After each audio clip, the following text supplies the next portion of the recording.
चलिए आज हम लोग यूरोप में राष्ट्रवाद खत्म करेंगे। मेन पहला ही लेसन में टाइम है, दूसरा तीसरा फिर इसका कोई बहुत भार वाला लेसन नहीं है। चलिए पिछले क्लास में कहानी हम लोग सब सुन चुके थे। अब आज के क्लास में हम लोग केवल एक नजर इसको देखना है और फिर आज लेसन खत्म हो जाएगा। तेजी से हम लोग रिवीजन करें। पिछला क्लास जो सुने थे फटाफट देखें। यूरोप में राष्ट्रवाद का उदय, ये 10वां क्लास के एनसीईआरटी का पहला लेसन। इसमें हम लोग देखे थे कि फ्रांस में क्रांति हुई, उस क्रांति का मेन था 1789, लेकिन धीरे धीरे हम लोगों ने देखा कि उस क्रांति को अपने प्रभाव में कौन ले लिया, नेपोलियन बोनापार्ट। और केवल फ्रांस ही नहीं, यूरोप के अधिकांश भागों पर इसने कब्जा कर लिया। लेकिन हम लोगों ने देखा कि एक लड़ाई थी, वाटरलू का युद्ध। इस युद्ध में जितने भी बचे हुए राजा थे, जैसे ऑस्ट्रिया के राजा, इंग्लैंड के राजा, रूस के राजा, सब मिल करके इसको हराए। और हराने के बाद आपको याद है कि 1815 में ऑस्ट्रिया के राजा मेटरनिक ने अपने यहाँ वियना सम्मेलन बुलाया। इसमें जितने भी बचे हुए राजा थे उन सभी को फिर से कहे कि हम लोग राजतंत्र को जीवित करें, नेपोलियन द्वारा स्थापित व्यवस्थाओं को एकदम कंप्लीट खत्म कर दें। और यही 15 के बाद एक नया रूढ़िवादिता आया। नेपोलियन ने जो भी किया वो खत्म हो गया। आपको याद है फ्रांस में इस 15 के सम्मेलन से कौन सा वंश फिर से आ गया? बुर्बो वंश फिर से आ गया। राजा लुई 16वां चल रहे थे, लेकिन अब राजा कौन हो गए? लुई 18वां हो गए, 17वां नहीं बने। याद आया सबको? इसमें फ्रांस को ज्यादा नहीं फैले, इसके ऊपर एक नया कंट्री बनाया गया, नीदरलैंड। उसी के अधीन बेल्जियम को भी दे दिया गया। यही नीदरलैंड इस समय दोनों साथ है। तो भारत में यहाँ पे डच ईस्ट इंडिया कंपनी की स्थापना करेगा, ये भी फॉर्म में रहे। और धीरे धीरे, लेकिन जब इससे बेल्जियम अलग होगा तो इसकी स्थिति कमजोर हो जाएगी। इटली का याद है कि इसके राजा को बस इतना ही दिया गया, बाकी इधर पूरे ऑस्ट्रिया के ही वंश का कब्जा है। यहाँ पोप है, नीचे बुर्बो वंश को दिया गया। याद आ गया सबको?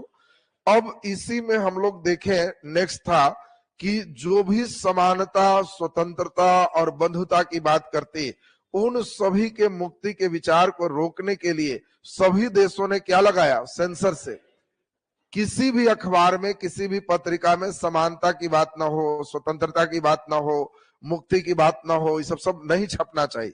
और ये सब का हेड नायक कौन है?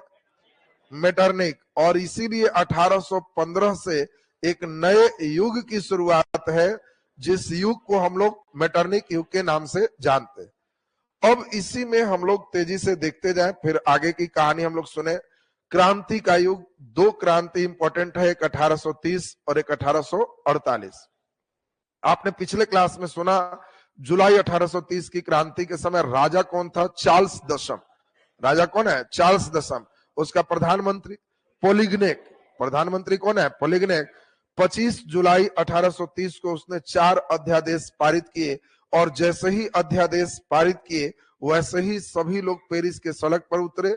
और यही 1830 की क्रांति से परिणाम आया कि फ्रांस में बुर्बो वंश हमेशा के लिए खत्म हो।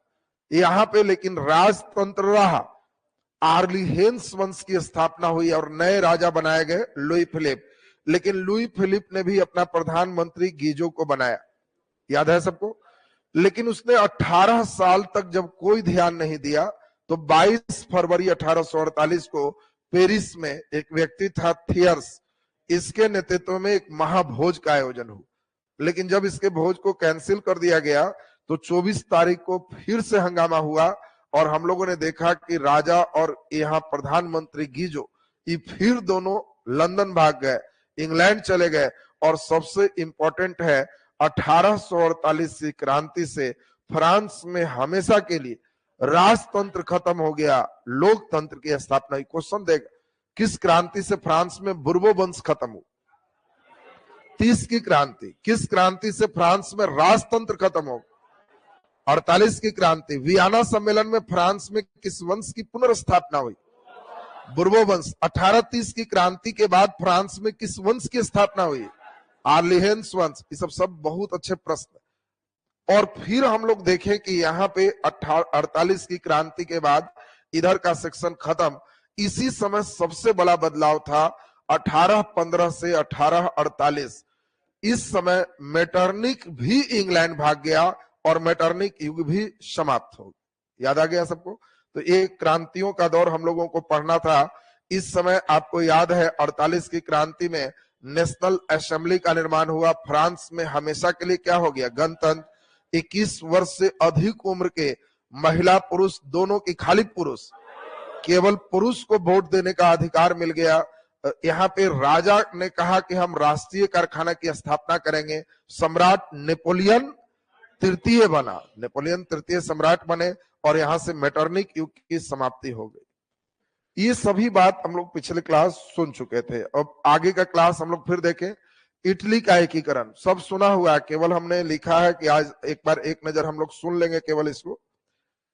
इटली एकीकरण में पिछले क्लास में हम जान के अपने हाथ से सब मैप बनाए थे। देखो हम केवल इसके सहायता से चलते थे, 1 दिन का ही लेसन था। कई लड़का जैसे छटपटाते रहता है ना, जल्दी खत्म सर जल्दी खत्म, तो तुरंत छटपटनी खत्म हो जाए। वो हम जान करके अपने चलते हैं कि नहीं, हमारा उद्देश्य खत्म नहीं रहे, हमारा उद्देश्य रहे कि सिखा दे। इसलिए हम कोशिश करते हैं कि जो लेसन कठिन है जान के एकदम पिछले दिन ही चाहते तो हम सोचो कि इटली को भी 2 दिन पढ़ा, जान के तुम मेजनी भी किए, कौन काबुल को एकदम ठीक आधा पे छोड़ दिए ताकि एक दिन और फिर कहानी सुनाएंगे तो सही होगा। आज तीसरा चौथा बार कहानी चल रहा। कारण इसीलिए कि जब तक इतना बार नहीं सुनोगे वर्ल्ड ठीक नहीं होगा। हाँ, इतना बार सुन लिया तो वर्ल्ड सपना में भी कोई पूछेगा इटली एकीकरण में मेजनी, तो कहेगा हाँ समझ गए, वो आदर्शवादी अधिक व्यवहारिक कम था। ये वाला बात याद है ना सबको? तो ये पूरी बात हम लोग एक बार सुनते हैं, तेजी में हम लोग सुने। ये जो देख रहे थे यही हमारा जो पार्ट था, ये सिसिली और नेपल्स का बुर्बो वंश के कब्जा में था। याद है सबको? ये पिडमोंट और ये सार्डिनिया। यहाँ पे हम लोग देखे लोम्बार्डी, वेनेसिया, परमा, मोडेना, टस्करी और बाकी किसके थे? पोप के। इन सभी में हम लोग कहानी सुन चुके थे। कंप्लीट एनसीईआरटी में जो लिखा है उसकी बात करें। एनसीईआरटी में देखो हमने कहा 2 बेस पे आपको एनसीईआरटी पढ़ा रहे हैं। पहले हम अपने अनुसार से कहानियां चल रहे, दूसरा उसके बाद आपको फिर चल रहा है कि नहीं इसमें हम लोग मुख्य रूप से एनसीईआरटी के भी हर टर्म को सीखेंगे। तीसरा हम चल रहे हैं कि चूंकि इस बैच में कई बच्चे ऐसे भी एडमिशन ले लिए हैं जो टीचर का भी, हर टीचर का एग्जाम दे, तो उनका क्या है केवल एनसीईआरटी ही नहीं है, उनको एससीईआरटी का भी पढ़ना पड़ेगा। एनसीईआरटी और एससीईआरटी लेसन कॉमन है। अब उनमें कई कहानियां अलग अलग, कुछ तथ्य अलग अलग, तो इसीलिए हम हर लेसन में प्रयास कर रहे हैं कि एनसीईआरटी एससीईआरटी दोनों मिक्स करके एक ऐसा सिस्टम चला जाए जिसमें आपके पास कोई किताब से पूछ रहा है तो आपसे बन जाए। इसलिए इसमें कोई लेसन है एससीईआरटी कंबाइन है, तो टीचर वाले के लिए भी समझो कि कहीं कोई दिक्कत नहीं, इससे बाहर नहीं आएगा। अब ये एनसीईआरटी के कंप्लीट पेज है। जोसेफी मेथ्सनी, ये चॉइस में रहेगा तो ठेठ में मेजनी। अब इन्हीं की चॉइस में दिया रहेगा इटली एकीकरण का सर्वप्रथम सोच रखा और दे दिया जोसेफी मेथ्सनी, तो कहा ये नहीं है, तो यही मेजनी है। ये पहले दिमाग में सेट रखे।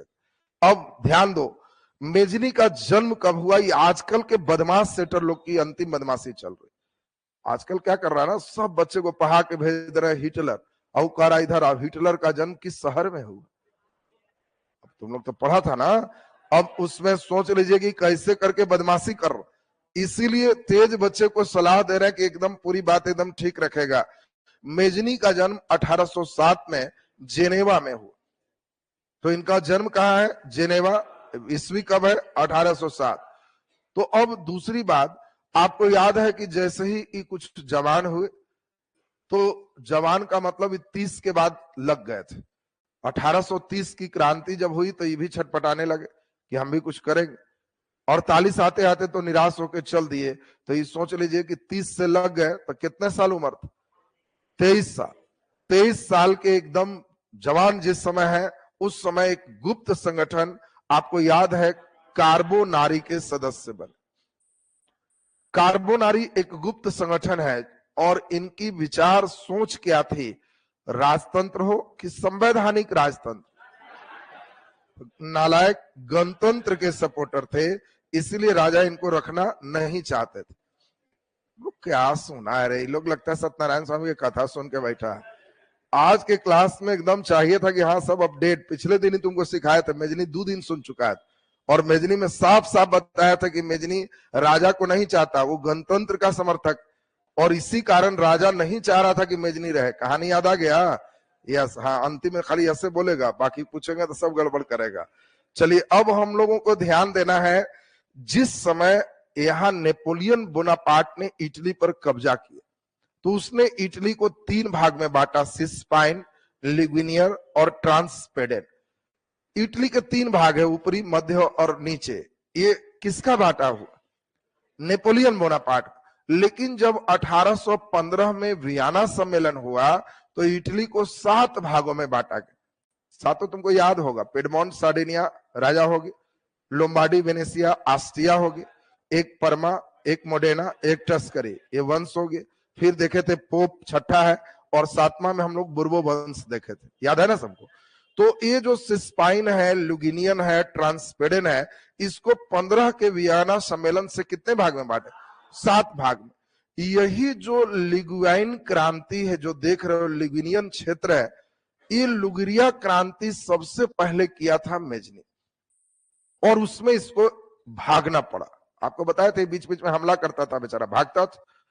तो यही जो लिगुनियन प्रांत है, यहाँ क्रांति के बाद जब वो भागा तो 1831 में मेजनी ने यंग इटली की स्थापना मार्सेई में किया, और फिर 1834 में इसने यंग यूरोप की स्थापना बर्न में की।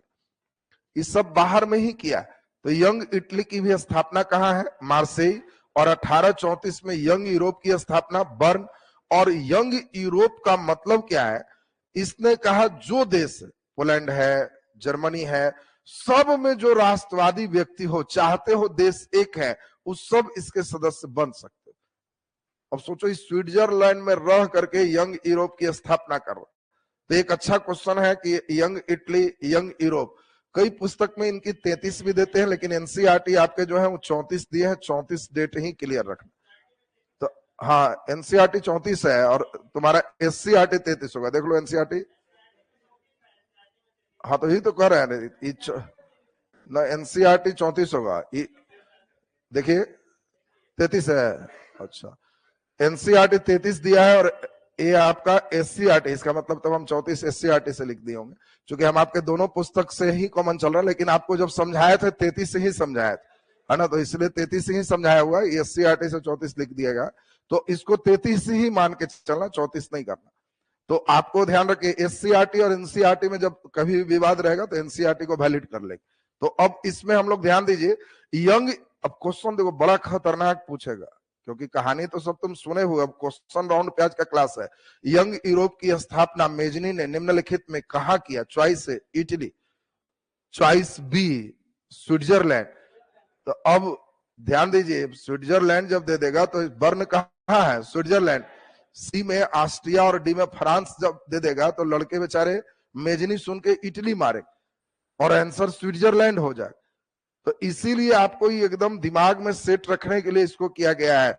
और ये मेजनी का मानना क्या था कि आपको पहले बताए थे कि ईश्वर के अनुसार राष्ट्र ही मनुष्य की प्राकृतिक इकाई, और इसीलिए राष्ट्र को एक करना चाहिए।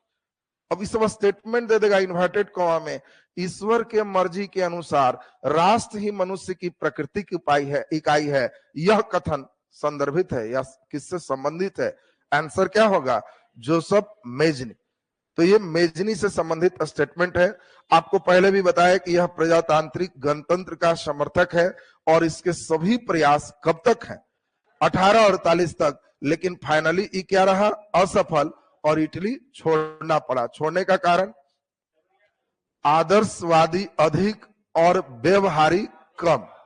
नेक्स्ट सबसे इंपॉर्टेंट हो गया कि सबसे पहला व्यक्ति है जिसने इटली के एकीकरण का प्रयास किया, इसलिए इसको इटली के एकीकरण का अग्रदूत कहते हैं। ये तो पूरा क्लियर हो गया। अब मेजनी के जो भी फैक्ट थे वो सारे आपको एक जगह मिल गए। अभी एनसीईआरटी अभी लेसन आज खत्म कर रहे हैं, तब पढ़िए। अब एक व्यक्ति का चित्र बड़ा बढ़िया आपकी किताब में दिया है।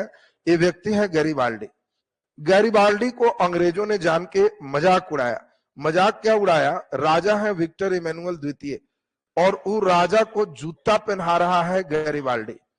गैरीबाल्डी पैर पकड़ के जूता पहना रहा है, और ये फोटो हर जगह खूब निकला। कार्टून में ये फोटो खूब निकला। कार्टून बहुत कुछ बताते हैं। अब जो समझने वाले हैं वो व्यंग को समझते हैं, नहीं तो नहीं समझते। यहाँ कतई मत समझना कि उनके यहाँ जाके वो जूता पहना रहे थे। इस व्यंग का इशारा है कि इटली जूता के आकार का है, हम लोग पढ़े थे। और चाह रहा है विक्टर एमेनुअल कि मेरा जूता एक हो जाए, इटली एक हो जाए, और ये निचला वाला पार्ट केवल बच रहा। तो ये गैरीबाल्डी कह रहा है कि लाइए हम जूता आपको पहना देते, माने एक कर देते।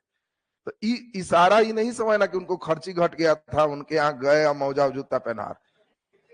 कई लड़का ये फोटो देखेगा किताब में, आ सर इतना नीचे थे, नौकर जैसा काम कर, ये नहीं। इधर हमने एक कार्टून देखा, देखो कार्टून कितनी अच्छी बात कर, कार्टून देखे कि इंडिया गठबंधन क्या चल रहा था कि इसमें कौन कितना सीट लेंगे, अब उसमें बंगाल की बात चल रही थी।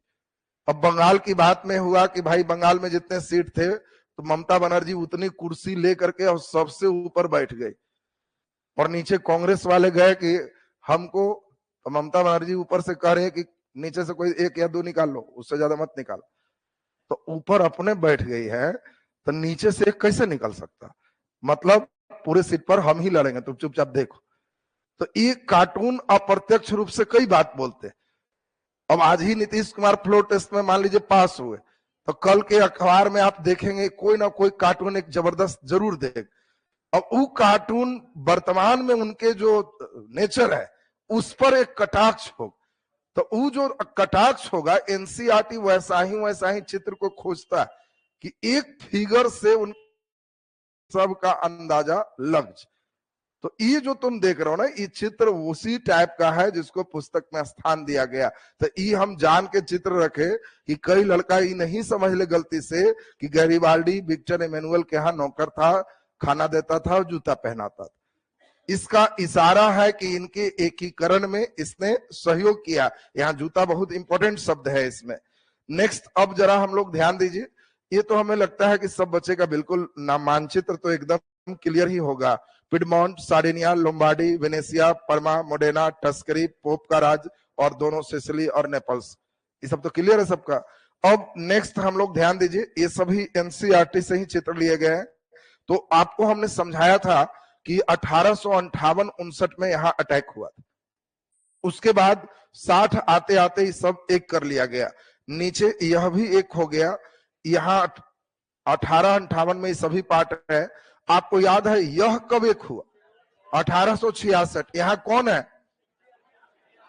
राज्य बोलो इटली का, कौन है जी? Very good. लोम्बार्डी के बाद यहाँ कौन है? वेनेसिया। अब तुमसे क्वेश्चन देगा, अभी फिगर देखा और कहेगा बताओ इटली का वेनेसिया इटली में कब मिला है? 1866 में। क्यों? क्योंकि ऑस्ट्रिया के साथ प्रसा की लड़ाई थी, सेडोवा का युद्ध, याद आ गया सबको ना? ये देखो यही 1870 में। यहाँ कौन थे? पोप। इस 70 में क्यों हुआ? पोप के सुरक्षा में फ्रांस की सेना थी और फ्रांस पर प्रसा ने 1870 में सेडोन का युद्ध किया, याद आ गया सबको? तो इसमें सब एनसीईआरटी में डेट दिया हुआ है, उम्मीद है कि डेट भी सारे बच्चे को बढ़िया से समझ गए होंगे। थोड़ी कहानी गैरीबाल्डी का। गैरीबाल्डी से बहुत अच्छा क्वेश्चन आपको आएगा और उस क्वेश्चन को बढ़िया से सुनना है। पहला नंबर, इनका भी नाम क्या है? ज्यूसेप्पे गैरीबाल्डी। सेटर इसको जान के जोसेफ गैरीबाल्डी भी दे देता है, तो आपको ध्यान रखना है, जोसेफ कहें ज्यूसेप्पे कहें सब एक ही है। गैरीबाल्डी पेशे से क्या था? नाविक। बहुत बढ़िया क्वेश्चन। गैरीबाल्डी का जन्म कहां हुआ था? नीस में। आपको बताया था नीस और सेवाए, याद है ना सबको? तो ये नीस में जन्म हुआ। गैरीबाल्डी शुरू में मेजनी के साथ मिला हुआ और 1833 में यंग इटली के साथ ही शामिल हुआ। ये भी वही प्रांत में लिगुनियन क्षेत्र में ये भी विद्रोह किया और इसको भी भागना पड़ गया और यह दक्षिण अमेरिका में जाके शरण लिया। अब क्वेश्चन तुमको देगा कि गैरीबाल्डी निम्नलिखित में कहां भाग? तो दक्षिण अमेरिका। ये जब मेजनी के साथ है तो शुरुआत में यह भी गणतंत्र का समर्थक, लेकिन आपको बताया था कि जब वहां का राजा विक्टर इमेनुअल बना तब जाकर के इसने अपना दल बदल लिया और उसको शाबाशी दे रहा है, ये ऐसा राजा रहे तो राजतंत्र बढ़िया है। और फिर से बैक हुआ 1848 में विक्टर इमेनुअल के समर्थन करने के कारण, और इसने समर्थन जब किया तो इसने एकीकरण कहां का किया? दक्षिण इटली का। कहां का? सिसिली और नेपल्स का। और इसने एक पार्टी मैन बनाया रेड शर्ट्स।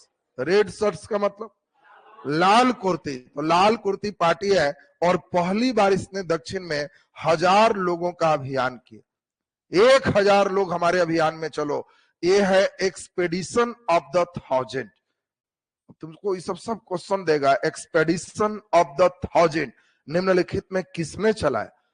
अब लड़के ये बेचारे यही सब देखेगा तो हड़केगा। देखो पहले कहानी है, दूसरा तथ्य अब जुटते जा।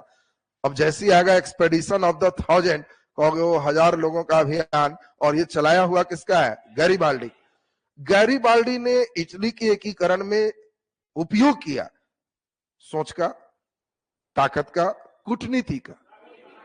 कूटनीति नालायक नहीं, आंसर ताकत का। कूटनीति कर रहे हो। कूटनीति किसका है? कौंट का भुरका। वो ना कूटनीति लगा कि फ्रांस आए, ये किसी को खोज रहा है, नहीं, ताकत के बल पर इसने एक किया। और सबसे इंपॉर्टेंट इसमें मेन क्वेश्चन, इटली के दक्षिणी प्रांत जीतने के बाद इसको निचला प्रधानमंत्री बनने का ऑफर आया, फिर भी इसने ऑफर को ठुकरा दिया। और सबसे ज्यादा राजनीतिक त्याग, राजनीतिक बलिदान अगर कोई उदाहरण है तो वह उदाहरण गैरीबाल्डी का। यानी कहीं अगर आपको अब त्याग का उदाहरण देना कि क्या गद्दी सीट से चिपके रहते हैं, त्याग समझिए। पूरे जीतने के बाद प्रधानमंत्री का ऑफर है, फिर भी छोड़ रहे हैं कि राष्ट्र हित में डबल प्रधानमंत्री उचित नहीं है और मुझे पद नहीं चाहिए, देश के लिए काम करेंगे। ऐसा अगर कोई एक उदाहरण देना है विश्व में तो उसका नाम गैरीबाल्डी। और गैरीबाल्डी के इस त्याग को लाला लाजपत राय ने जीवनी में पिरोया है। एससीईआरटी में लाइन लिखा हो, देखो एससीईआरटी में जो लाइन है वो सब लाइन सीधे सीधे पूछे, तो हम इसीलिए कहानी भी कर रहे हैं, हर पॉइंट्स को आपको हाईलाइट्स कर रहे हैं कि अब यहां से आपको बहुत ही बढ़िया से बन जाए। तो ये आपने लाला लाजपत राय, ये लाइन भी आपको बिल्कुल दिमाग में सेट रखना है। बाकी जर्मन का एकीकरण आपको बिल्कुल याद होगा। जर्मन के एकीकरण में हम लोग देखे थे पहले 1864 सेल्सबिक और होल्स्टीन। पहले थोड़ा सा बैक से चले, जर्मन का पहले राजा था फ्रेडरिक विलियम, वह रूढ़िवादी थे, किसी तरह का कोई चेंज नहीं चाहते। इसी कारण से यहाँ के व्यापारियों ने खुद एक संस्था बनाई, जालवेरिन। पूछेगा जालवेरिन किसकी संस्था थी? व्यापारियों का। जब तक फ्रेडरिक विलियम रहा इसका कुछ नहीं हुआ, लेकिन फ्रेडरिक विलियम के बाद उसी का भाई है विलियम प्रथम। जैसे ही वो हेड बना, विलियम प्रथम ने अपना चांसलर बिस्मार्क को बनाया। बिस्मार्क ने जर्मन के एकीकरण के लिए रक्त एवं लौह की नीति अपनाया, सैन्य शक्ति को बढ़ाया। और फिर हम लोगों ने देखा कि 1864 में ऑस्ट्रिया के साथ मिलकर के डेनमार्क को हराया और सेल्सबिक पर अपना और होल्स्टीन पर ऑस्ट्रिया का कब्जा दिया। लेकिन बाद में वो देखा कि बेकार ऑस्ट्रिया को दिए, और इसलिए होल्स्टीन में राष्ट्रवादी भावनाओं को भड़काकर और उसने वहां विद्रोह करवा दिया और ऑस्ट्रिया के सेना को अपने भूमि से होकर जाने से भी रोक लगा दी। और इसी कारण 1866 में प्रसा वर्सेस ऑस्ट्रिया सिडोवा का युद्ध हुआ, जिसमें ऑस्ट्रिया की हार हुई और होल्स्टीन पर भी इसका अधिकार हो। फिर हम लोग देखे 1870 में स्पेन के युवराज के मुद्दे पर फ्रांस वर्सेस जर्मन की लड़ाई हुई।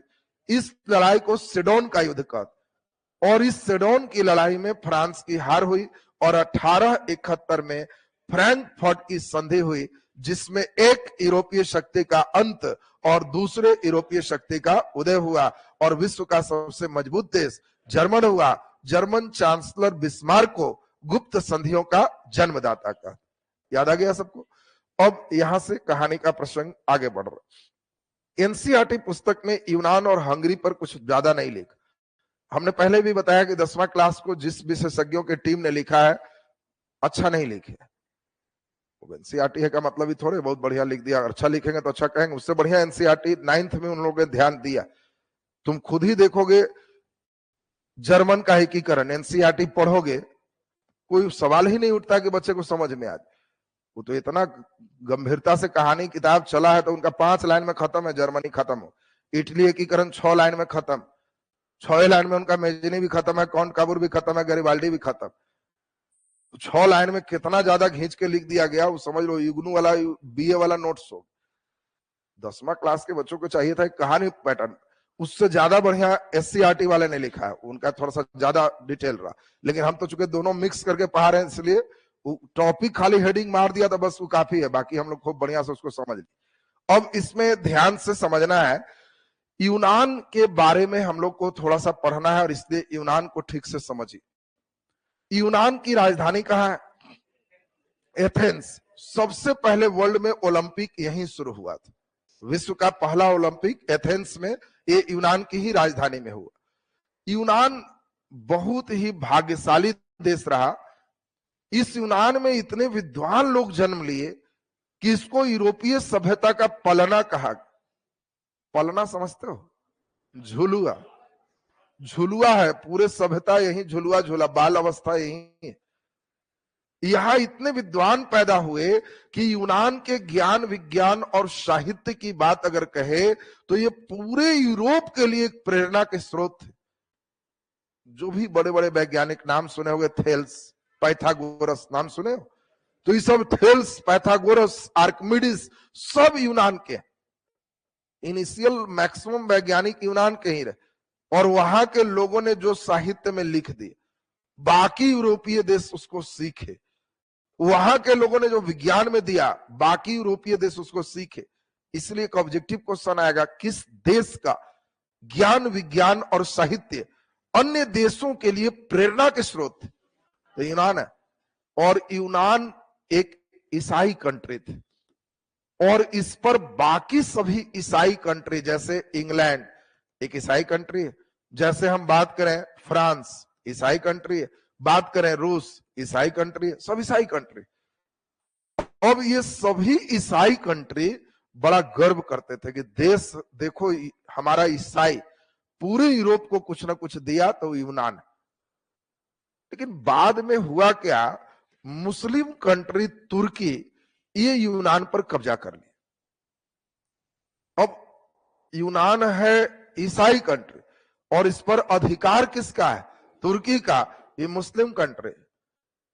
इस चीज का गहरा दुख था ईसाई कंट्री कि बताइए, हम लोग के यहाँ जो पूर्वज सबसे इंपॉर्टेंट रहे, जिनके ज्ञान विज्ञान साहित्य हम पूरा गर्व करते हैं, उस पर आज मुस्लिम देश का कब्जा है। अब इसमें कुछ दिक्कत ही थी कि फ्रांस और तुर्की दोस्त थे, क्योंकि आपको याद होगा क्रीमिया के बार में ये इसी के सपोर्ट किया था, तो रूस इस पर हमला किया था। तो जब बात होती थी कि क्यों कब्जा रखा है, तो तुर्की इसको मिलाए रहता था, फ्रांस चुपचाप बैठता था कि टेंशन नहीं लेना, मित्र की ही बात है, कब्जा रखे तो रखे, कोई बात नहीं। इस समय फ्रांस हर जगह बचाने वाला सेना यही रखता था, और यही उसके तरफ है। तो इंग्लैंड बेचारा बोल के भी कुछ नहीं कर पा रहा, ये भी बोल के कुछ नहीं कर पा रहा। अब 1815 में जब मेटरनिक ने सम्मेलन बुलाया, लोगों ने कहा कि यहां भी कोई ईसाई राजा बना दीजिए, लेकिन इसके डर से फिर कुछ नहीं किया, छोड़ दिया। अब इससे धीरे धीरे लोगों को लग रहा है, ईसाई लोगों को, कि मेरा यूनान में इसका शासन खत्म हो। इसके लिए जो विद्वान लोग थे अपनी अपनी रचनाएं कर रहे थे, उसमें इंग्लैंड के एक बहुत बड़े लेखक थे। इस लेखक का नाम था लॉर्ड बायरन। लॉर्ड बायरन, आपसे पूछा जाएगा लॉर्ड बायरन कहां के कवि? इंग्लैंड के। और लॉर्ड बायरन इतने बड़े कवि हैं कि वे यूनान पर मुस्लिम के अधिकार पर कई कविता बनाए, इन पर बड़ा कमेंट किए, इन लोगों को खूब उस्काए। इनकी कविताएं बड़ा प्रसिद्ध हुई, लोग बड़ा एकदम पढ़ते थे बढ़िया से कि बायरन बहुत अच्छा लिखे हैं इस पर। बायरन का धीरे धीरे यहां भी नाम पॉपुलर हो गया कि हम लोग पर कोई व्यक्ति है जो बोल रहा। बायरन बड़ा खुश हुआ, और उनकी इच्छा हुई कि हम एक बार यूनान खुद घूम आते हैं, तब और बढ़िया से कविता करेंगे कि उनकी दुख क्या है। तो जब लॉर्ड बायरन यहां घूमने गए, तो इन लोग इनका सायरन बजा दिए, हत्या कर दी। बायरन की हत्या हो गई। तब पूछा जाएगा कि बताओ यूनान में किस प्रसिद्ध इंग्लैंड कवि की हत्या होगी? तो कहना कि बायरन के सायरन बज गया था, और इसीलिए लॉर्ड बायरन गए थे घूमने, बेचारे का सायरन बज गया। अब जब इनको मार दिया तो प्रतिक्रिया बहुत तीव्र हुई, एक व्यक्ति आवाज भी उठाया, उसको मार दिया। अब यहां से इंग्लैंड, फ्रांस, रूस बैठक का दौर चल रहा, और यही 1827 में इन लोगों ने डिसीजन लिया कि सारे ईसाई कंट्री मिल करके यूनान तरफ से हमला किया जाए मुस्लिम कंट्री तुर्की पर और इसको आजाद कराना है। और देखिए ये सारे ईसाई कंट्री एक हो गए और सब मिल करके यूनान में मुस्लिम कंट्री तुर्की के खिलाफ हमला बोल दी। ये भी जितना मुस्लिम कंट्री थे सबको कहे कि ईसाई एक हो गया तो मुस्लिम भी एक हो और सब मिल के आओ जरा बढ़िया से फरिया लें लड़ाई। अब लड़ाई यहां धार्मिक हो गया, ईसाई कंट्री वर्सेस मुस्लिम कंट्री। लेकिन मुस्लिम कंट्री कह रहा है कि तुम कब्जा रखा था तो हम लोग को कुछ देता था, सब लाभ तुम कमाया तो पिटाओ तुम अकेले, हम लोग को देता तब ना हम समझते। उन लोग का तो अपना सभ्यता संस्कृति आया है, हम नहीं आए। और ये सोचा था कि सभी मुस्लिम कंट्री हमारे सपोर्ट में आएंगे, नहीं आए और इसी कारण से तुर्की हार गए। और जब ये हार गया तो 1829 में बहुत इंपॉर्टेंट है, तुर्की के साथ एड्रियानोपल की संधि की गई। और ये आपसे बड़ा अच्छा क्वेश्चन आएगा, एड्रियानोपल की संधि किसके साथ की गई? तुर्की के साथ। एड्रियानोपल की संधि कब हुई? 1829।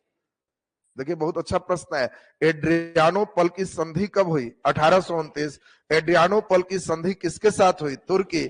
इस संधि के बाद अब यूनान पर नाम मात्र का तुर्की का प्रभाव रहा। ये कहा कि ठीक है हम छोड़ देंगे, इसको समय दिया गया 2 साल के अंदर इसको छोड़ दो, स्वतंत्र रहे।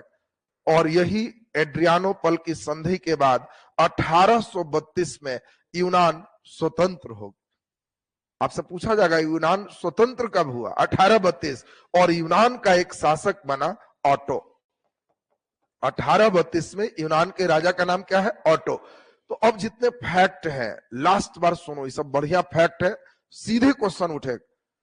अब ये सब उन बच्चों को लाभ समझ में आएगा जो दरोगा में बैठोगे, उनको लाभ समझ में आएगा जो टीचर एग्जाम में बैठोगे। टीचर वाले के लिए तो समझो कि सब अमृत। 9th-10th में जो भरा है अगर हिस्ट्री से, तो हर लाइन है उसका क्वेश्चन है और वो एकदम ये सब पचा रहेगा तो परीक्षा हॉल में अचानक मुस्कुरा उठोगे। क्या है? एड्रियानोपल याद आ गया, तुर्की। कब यूनान आजाद हुआ? 32। शासक आजादी के बाद कौन होगा? ऑटो है। एकदम टन टन ये सब पचना चाहिए। तो एक बार लास्ट हम लोग सुनते हैं, बिल्कुल क्लियर। किस देश का ज्ञान विज्ञान और साहित्य यूरोप के लिए प्रेरणा का स्रोत? यूनान का। यूनान पर किसका अधिकार था? तुर्की का। और इसमें कौन से इंग्लैंड के कवि थे जो ईरान में शहीद हो गए? Lord Byron. शहीद कौन हुए? Lord Byron. 1829 में तुर्की के साथ कौन सी संधि है? एड्रियानोपल की संधि। किस संधि के बाद यूनान पर तुर्की का नाम मात्र का प्रभाव रहा? एड्रियानोपल की संधि। और कब यूनान स्वतंत्र हुआ? 1832। इसके शासक कौन हुए? ऑटो। इसी प्रकार से अब इस समय हर देश में अपनी राष्ट्रवादी भावनाएं उमंग ले रही थी। बगल में ही एक देश था हंगरी, जो ऑस्ट्रिया के बगल में थे। अब इसमें 2 बात पूछता है। पहला, हंगरी की राजधानी कहाँ? तो आपको ध्यान रखना है कि सर समझ गए, हंगरी माने भूखा। हाँ, एगो बेचारा आदमी बूढ़ा था, वो भूखा था। भूखा रहने के कारण ये बूढ़ा बेचारा पेस्ट कर रहा है कि कुछ खाना मिले। तो जब तुमको कहे बूढ़ा पेस्ट, तो कहना वो हंगरी है, उसको अब नाश्ता देना। बोलो हंगरी बूढ़ा पेस्ट, बिल्कुल क्लियर है। और हंगरी का एक बहुत बड़ा राष्ट्रवादी था जिसका नाम था कोसुथ। जैसे वहां ऑटो देखा, उसी तरह वन लाइनर में सीधे आएगा कोसुथ। कहां का राष्ट्रवादी था? तो हंगरी का राष्ट्रवादी कौन था? कोसुथ। तो ये दोनों बात हम लोग देख लिए। अब यहां से ये एससीईआरटी में नहीं है, ये एनसीईआरटी में। वो दोनों एनसीईआरटी में नहीं था, एससीईआरटी में था। क्योंकि हम दोनों कंबाइंड चल रहे हैं तो उस लेसन में कहीं कुछ है तो दोनों बुक से कवर कर रहे हैं। अभी एनसीईआरटी में स्पेशली दिया है ब्रिटेन की बात। तो ब्रिटेन की बात को खूब बढ़िया से आपको समझना होगा। पहले ब्रिटेन को अच्छे से समझो। जो लड़के थोड़ा सा मेरे साथ ध्यान दे देगा तो उनको क्लियर होगा, नहीं तो नहीं समझ पाओगे। सबसे पहले देखिए, ये जो देख रहे हो इसी का नाम, यहां पर जो कंट्री है, इस कंट्री का नाम हम लोग देखें यहां से यहां ऐसे, इसको इंग्लैंड कहते हैं। ये इंग्लैंड इतना ही बड़ा है और इंग्लैंड की राजधानी यही है लंदन। इंग्लैंड यही था और इंग्लैंड में शुरुआत से ही राजतंत्र चल रहे थे। राजा का बेटा राजा होगा। और आपको हमने समझाया कि इंग्लैंड सबसे ज्यादा नौसेना पर बल दी। विश्व का पहला देश है जहां संसद बना, याद है सबको। अब देखो इसकी कहानी क्या है। ये सब इस टापू द्वीप का नाम है स्कॉटलैंड। नीचे छोटा सा द्वीप है वेल्स, इसका नाम क्या है? Wales, Wales. यहां पर जो देख रहे हो ये है आयरलैंड, इसका नाम क्या है? आयरलैंड। अब ध्यान से समझना, यही इंग्लैंड बोलेंगे तो सिर्फ इतने समझना है और कहीं नहीं, सिर्फ इतना ही इंग्लैंड। इसी में अब जब धीरे धीरे ये वेल्स भी जुट गया और स्कॉटलैंड भी जुट गया, तो इस पूरे समूह को ये जो देख रहे हो इसका नाम क्या है? United kingdom. अच्छा, इसमें इसको भी जोड़ दिए तब, जल्दी बोलिए। Great Britain. अच्छा, तीन नाम इनके आते हैं। अब इसी से ऑब्जेक्टिव आएगा। एक नाम है ग्रेट ब्रिटेन, एक नाम है यूनाइटेड किंगडम और एक नाम है सीधा सीधा इंग्लैंड। तीनों तीन जगह का नाम। और इसकी पहले हल्की कहानी सुन के फिर मानचित्र में अब आओगे तो ज्यादा समझ में आएगा। देखो पहला नंबर है क्या? इंग्लैंड पहली बार 1282 में वेल्स को जीता। वेल्स बगल का ही एक छोटा सा द्वीप था जो आपको अभी दिखाए थे। अब देखो यही वेल्स। तो पहले ही इंग्लैंड इतना ही बड़ा था। 1282 में वेल्स को जीत के अपने में मिला लिया और कहा इंग्लैंड। ये तो वेल्स जीतने वाली बात क्लियर। इसके बाद जब वेल्स जीता तो यहां पर एक नया सिस्टम लाया। 1688 में पहली बार वहां राजतंत्र को किया गया। राजतंत्र रहेगा लेकिन संवैधानिक हो, और इसीलिए यहां गौरवपूर्ण क्रांति हुई। और उस गौरवपूर्ण क्रांति से पूछेगा गौरवपूर्ण क्रांति कहां हुई? तो इंग्लैंड में। उस गौरवपूर्ण क्रांति से यहां पे पहली बार संवैधानिक राजतंत्र की बात आई और 1688 में विश्व का पहला संसद ये इंग्लैंड में स्थापित हो गया। देखिए इंग्लैंड में पहला संसद की स्थापना है 1688। राजा रहेंगे लेकिन राजा संविधान के अनुसार चले। राजा भी यहां डिसाइड कर लिए कि हम लेसेज फेयर की नीति अपनाएं। लेसेज फेयर का मतलब अहस्तक्षेप। हमारी ड्यूटी हस्तक्षेप नहीं करना है, तुम लोग समझो। जैसे मान लो राज्यपाल, तो राज्यपाल को आज मान लो फ्लोर टेस्ट, तो उनको बीच में बैठ के लेसेज फेयर में रहना है, अहस्तक्षेप। कौन लड़ेगा, हारेगा, जीतेगा, वो सब आप मत देखिए। आपको कुछ भाषण दिया गया, पढ़िए और आराम से रहिए। आप कोई ड्यूटी नहीं है कि कौन मुख्यमंत्री बनेगा, कौन क्या करेगा। लोग अपने में फरिया लेगा। संसद को पावर छोड़ दीजिए, विधानसभा को पावर छोड़ दीजिए। यही काम यहाँ के राजा का। इसीलिए यहाँ के राजा को लोग सम्मान की दृष्टि से देखते थे कि राजा बड़ा अच्छा है, जो ये लोग कहे बेचारा साइन कर देता। इसीलिए जितना राजा भागा सब जाके इंग्लैंड में ही रहा। भागने वाला याद है ना सबको। तो अब ये देखिए 1688 में हो गया। 1707 में स्कॉटलैंड को भी मिला लिया और इसका नाम रखा United kingdom of great Britain. और यही देखिए 1707, ये जो देख रहे हो ये मानचित्र आपको बहुत इंपॉर्टेंट अभी समझना है। ये 1707 में स्कॉटलैंड इसके साथ मिल गया और इसी का नाम हो गया यूनाइटेड किंगडम। अभी यूनाइटेड किंगडम का मतलब क्या हो गया? यूनाइटेड किंगडम का मतलब हो गया इंग्लैंड, वेल्स, स्कॉटलैंड सब शामिल हो। अभी तीनों शामिल हो गया। तो बताओ 1282 में कौन शामिल है? वेल्स। बोलो 1707 में स्कॉटलैंड शामिल है और इसी का नाम क्या है? United kingdom. ये यूनाइटेड किंगडम हो गया। यूनाइटेड किंगडम का मतलब है यूनाइट है तीन क्षेत्र, स्कॉटलैंड, वेल्स, इंग्लैंड। तीनों जगह के राजा कहां रहेंगे? लंदन में।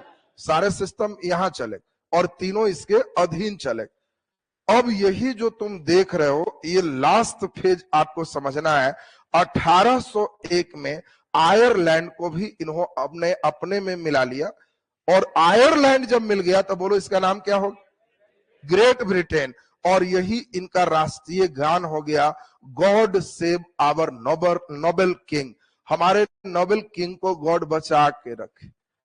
इनका नेशनल सॉन्ग है। जब नोबेल किंग बेचारा कुछ कर ही नहीं रहा है तो जितना दिन बचो, वो बेचारे को खाली घूमना है कि बस आप बढ़िया से निकलिए, आप हमारे किंग हैं, बहुत नोबेल हैं, बाकी हम लोग सब करते रहे।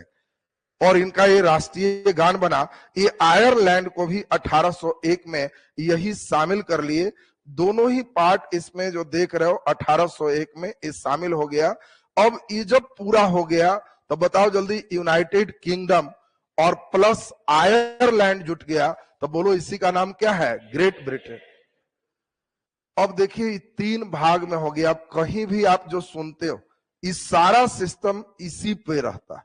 तो इनके मानचित्र से, ऐसा तो जनरली भूगोल का पार्ट है, विश्व में भूगोल में हम लोग पढ़ेंगे, लेकिन आपके एनसीईआरटी में इतिहास में दे दिया है। तो ये पूछ सकता है इतिहास में कि इंग्लैंड ने वेल्स को कब मिलाया? 1282। इंग्लैंड ने स्कॉटलैंड को कब मिलाया? 1707। इंग्लैंड ने आयरलैंड को कब मिलाया? 1801। ये कंप्लीट तथ्य पर डेट एनसीईआरटी से आपको दे सकता है। अब यहां से लेसन खत्म हुआ। इसके क्वेश्चन फटाफट आप बनाओगे जिससे हमको मालूम चल जाए कि आप कितने अच्छा इसमें वर्क कर सकते हो। ये तमाम प्रश्न एससीईआरटी का है। इटली और जर्मन किस महादेश में? यूरोप में। फ्रांस में किस वंश की पुनर्स्थापना वियना कांग्रेस से हुई? वियना कांग्रेस से। बुर्बो वंश, बिल्कुल सही है। मेजनी का संबंध किस संगठन से है?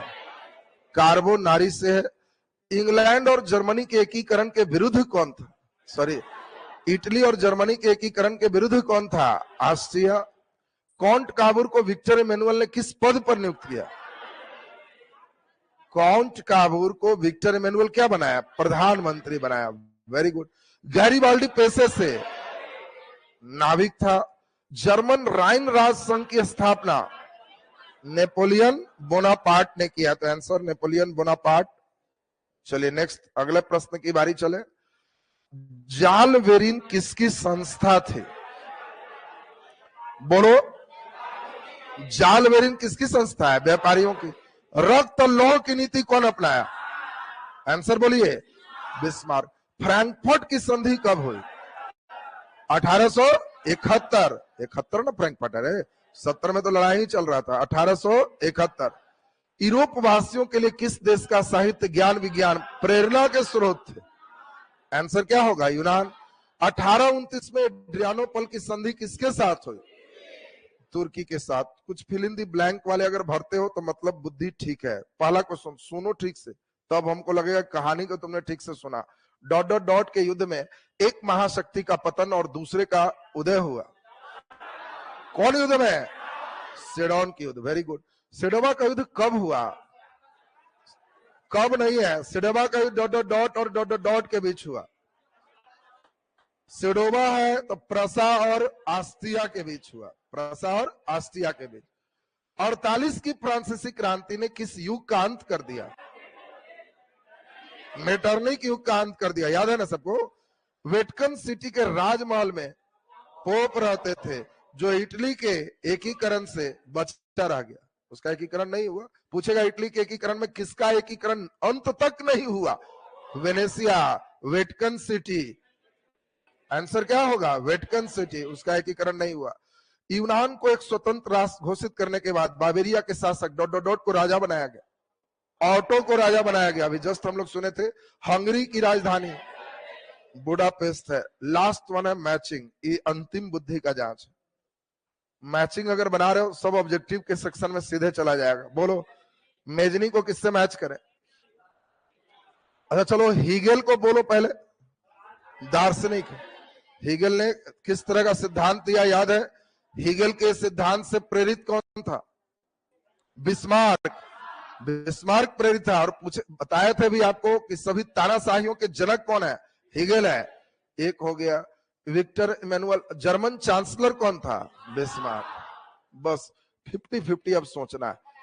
मेजनी को किस में रखा जाए और विक्टर इमैनुअल को किस में रखा जाए? बोलो। हाँ, मेजनी को इटली में रख दें, विक्टर इमैनुअल राजनीतिज्ञ में रख दें। चलिए नेक्स्ट, अगला नंबर। डेट पर एक मैचिंग है। वियना सम्मेलन। बोलो। 1815। मेटरनिक का पतन 1868। इटली एकीकरण 71 में खत्म हो गया। एकीकरण, सिडोन का युद्ध 70, याद है ना सबको, तब एकदम फिट चल रहे हो। नेक्स्ट, कोसुत, अरे नालायक, कोसुत हंगरी का राष्ट्रवादी था, अभी समझाया था, 32 और 33 कर रहा था, अभी समझाया था कि कोसुत हंगरी का राष्ट्रवादी था, तो 32 कर रहा है नालायक। बोलो, एड्रियानोपल की संधि 29, यूनान की स्वतंत्रता, और एक नहीं भी पढ़ा था तो पोलैंड चला गया। ये देखो पूरे किताब के क्वेश्चन हो गए। अब यहां से आपकी ड्यूटी है एनसीईआरटी को अब लाइन बाय लाइन पढ़ना, अब आनंददायक नया लेसन अब यहाँ से शुरू करेंगे। भारत में राष्ट्रवाद दूसरा लेसन है, लेकिन उसको बारहमा के साथ ले जाएंगे। अब जो लेसन है, एक लेसन 2 दिन चलेगा, इसके बाद यहाँ से 3 लेसन आपको और पढ़ना है, यानी 6 क्लास में आपका एनसीईआरटी पैक खत्म, 10वां क्लास खत्म हो जाएगा। तब 11वां क्लास, उसको गिन के 6 क्लास रखे, 11वां में ज्यादा समय नहीं देंगे, 12वां फिर जब तक एग्जाम सबका नहीं आएगा आराम से चलते रहेगा, लगेगा एग्जाम नजदीक आ गया तो थोड़ा टाइम बढ़ा देंगे, क्योंकि वो भारत का इतिहास है, वो में थोड़ा लंबा भी चलेगा तब पचेगा। मेजनी और काउंट काबूर लंबा में नहीं पचेगा, ये सब इतना धीरे धीरे चले हैं, तब तुम लोग धाए धाए आंसर कर पा रहे। ये एक दिन में उड़ा देते तो नहीं होता, क्योंकि कई नाम नए मिलते हैं। बोला जाए ज्योग्राफी एनसीईआरटी के लिए, सुन लीजिए, ज्योग्राफी एनसीईआरटी के लिए सरस्वती पूजा के जस्ट बाद उसके क्लासेस शुरू हो, उसके में आपका 6ठा क्लास से 12वां क्लास का रखेंगे, 6 to 12, ये पूरे रहेगा। लेकिन हम उसको बैच को रख रहे हैं कि आराम से पूरे फेज में चले, उसको खाली टीआरटी 3 के लिए अगर कर लेंगे तो फिर उसमें प्रेशर हम पर ज्यादा आ जाएगा, और प्रेशर में रह के हम पढ़ा नहीं सकते। हमको अंदर से संतुष्टि लगना चाहिए अंतिम में कि ना आज पढ़ाया सीख गया, अब हम ही पढ़ाया लगेगा खींच दिया ऐसे ही, तो हम ही को संतुष्टि नहीं रहेगा तो तुमको भी खराब लगेगा। तो इसीलिए उसको आराम से पाएंगे, क्योंकि ज्योग्राफी कई लोग का लकवा ग्रस्त, कई लोग बेचारा के खाली गोले है, उसमें भू हमको लगाना है ना, भूगोल बनेगा तो आराम से उसको लेके चले। जो बच्चे का टीआरई 3 होगा उनको बता देंगे कि भूगोल का ऑलरेडी जो है समाप्त बैच रिकॉर्डेड ले ले, अपना घर में पढ़ते रहे, ठीक है। बाकी टीआरई 4 के लिए वो अपना जुटता है तो सही है। इसको आराम से 6ठा से 12वां पूरे पढ़ाएंगे पर डे, लेकिन इधर है कि क्लासेस आपका ये ज्योग्राफी का 2 घंटे डेली लेंगे और 1 घंटा एनसीईआरटी। अभी 1 महीना मान के चलो खाली एनसीईआरटी डेली चलेगा, बात समझ रहा ना। बोलिए, वो तो दरोगा बैच में बतियाना, ये एनसीईआरटी बैच है, बैच जिसमें रहेगा वो समस्या। एनसीईआरटी संबंधित कल ही हमको ऑफर देना था, लेकिन पैसा लेने में भी हम उतने सुस्त हैं, ये नहीं है कि पैसा लेना रहता तो धाए धाए ऑफर कल जो है वो भी था, तो उसमें भी हमको काम आ गया तो नहीं क्लास ले पाए, तो नहीं है। अब देखते हैं, कल उम्मीद है कि शेड्यूल अगर लगाएंगे तो कल उसमें अनाउंस कर देंगे। उसका सरस्वती पूजा के दिन ही मेन एडमिशन वगैरह हो गया, उसके बाद एक दिन विसर्जन में बच्चे भी व्यस्त होंगे, हमको भी आने में समस्याएं होगी, जाम उम का चक्कर लगेगा, क्योंकि सब आजकल कौन गाना लगा के डांस करके विसर्जन करेगा वो हम देखना भी नहीं चाहते। ऐसे ही नहीं सबका विद्या खत्म हो रहा, सरस्वती जी के लेके जाएगा, पता नहीं कौन गाना लगा देता है, उसको पता नहीं चलता है कि हम विद्या देने वाले को लेके जा रहे हैं या किसी और को लेके जा रहे हैं। तो कम से कम होता ना, तो उसको परहेज होना चाहिए। माँ, अब तुम अपने पिताजी के साथ चल रहा है तो कोई गाना लगा देगा, तो सोचेगा ना कि हाँ पिताजी साथ में है तो अभी चलेगा, ओल्ड सॉन्ग चले या भक्ति वाला चले। ये पिताजी में तुम इतना सोच रहा है, और पिताजी से भी बहुत ऊपर का चीज भगवान सोच रहा है, और उसमें ही ध्यान नहीं रह रहा है कि सॉन्ग कौन चल रहा है। कोई भगवान गाना है तो भगवान के दिमाग देना है, इसलिए नाचो लगा ये नए थ्योरी कर दे रहा है। तो उस दिन भी थोड़ा डिस्टर्बेंस पे 2 दिन रहेगा, लेकिन उसके बाद एनसीईआरटी का जो सफर है वो डेली अपना निकलते जाएगा। हिस्ट्री आपका टीआरई 3 के पहले लास्ट कर दे, उसके लिए किसी एक दिन 2 दिन लंबा क्लास लेना पड़ेगा, ले लेंगे। हिस्ट्री का निश्चित है टीआरई 3 के पहले लास्ट हो जाएगा। ज्योग्राफी 3 के या 3 के लिए कहो तो 3 के लिए ही चल दें, तो उसमें थोड़ा फास्ट कर देंगे। स्लो सही है ना, एकदम आराम से 50 के, ठीक है ना। अंतिम में लगना चाहिए कि थोड़ा और पैसा सर को लेना चाहिए था, बड़ी कम लिए हैं, पढ़ा ज्यादा दी, ई वाला ना ठीक है। अंतिम में लगेगा कि फंस गए, बेकार ले लिए एडमिशन, तो वो बड़ा खराब बदुआ वाला पैसा हो जाता। तो इसलिए अंतिम में तुमको लगे कि इतने कम में कितना पढ़ा दिए, और वो चीज ज्यादा अच्छा रहता है, हमको भी अच्छा लगता है कि चलिए सार्थक हो गया सबका। तो चलिए इसमें एनसीईआरटी ज्योग्राफी का जल्दी कर लेंगे। इसमें टाइमिंग ध्यान दीजिए, टाइमिंग इसके जस्ट पहले ही रह जाएगा। टाइमिंग आपका ध्यान दीजिए, 2:30 से लेकर के 4 साढ़े 4 तक ज्योग्राफी हो जाएगा, 4:30 से हिस्ट्री हो जाएगा, सब लगातार टाइमिंग में ही रहेगा। इसमें एक बैच एएलपी साइंस का भी ऑफर में आ रहा है, उसमें ट्रेड और साइंस का होगा, उसमें भर पेट फिजिक्स पूरे न्यूमेरिकल के साथ अंतिम पढ़ा देगा, वो मुक्ति बैच हो जाएगा। फिजिक्स में थ्योरी प्लस न्यूमेरिकल, फी वगैरह भी फिजिक्स केमिस्ट्री बायोलॉजी 3 चीज इसमें पढ़ना है। फिजिक्स भी होगा, केमिस्ट्री भी होगा, बायोलॉजी भी होगा। सोचे हैं इसमें 200-200 रुपया में न्यूमेरिकल थ्योरी सब हो तो 2 कितना हो गया 600। एक दिन का ऑफर मार देंगे, खाली 200 में तीनों कर देंगे, पूरा हो जाएगा। बात समझ रहा ना। पेमेंट सेमेंट इशू रहेगा ही, मैं खुद ही चाह रहा हूँ पेमेंट सेमेंट कोई बहुत इशू नहीं रहे, बस पढ़ते जाओ, रिजल्ट दे देगा और के बाद 1 महीना का पेमेंट हमको दे देगा। देखो एकरा में, अरे इसमें ताली मारने के लिए तैयार नहीं होता। देखो इतवाव है, बीमारी है, नहीं देगी तब तो थोड़ा सा पूछताछ नहीं करेंगे, बंद कर देते हैं। तो इसमें खैर उसमें जो है कोशिश कर रहे हैं कि इसमें ज्यादा से ज्यादा आपको इसमें कम से कम फी में मैक्सिमम उसमें आपका कर दिया जाए। चलिए तो नेक्स्ट आपका जो है ध्यान दीजिए, अगला क्लास आपका कल हो जाएगा, कल रहेगा क्लास अपने रूटीन से।